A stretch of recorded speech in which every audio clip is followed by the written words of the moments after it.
ეროვნულ სასახლეში თორაძის საერთაშორისო მუსიკალური ფესტივალის პრესკონფერენცია გაიმართა, სადაც თორაძე ფაუნდეიშენსა და თბილისის ოპერისა და ბალეტის თეატრს შორის თანამშრომლობის მემორანდუმი გაფორმდა. 30 მაისიდან 18 ივნისის ჩათვლით კი საქართველოს უკვე მეოთხედ უმასპინძლებს ფესტივალს, რომელიც დავით და ლექსო თორაძეების მემკვიდრეობას ეძღვნება. ფესტივალის პროგრამა წელსაც მრავალფეროვანია და მოიცავს როგორც კლასიკური და ბაროკოს მუსიკის საღამოებს, ისე ქართულ ფოლკლორს.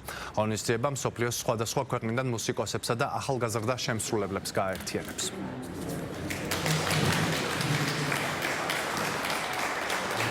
როგორც ახალი სიცოცხლის დაწყება ყოველი ფესტივალი, იმიტომ რომ ეს არის მთელი წლის ნაფიქრი, მთელი წლის შრომა, ჩემ არაჩვეულებრივ გუნდთან ყოველდღიური ურთიერთობა.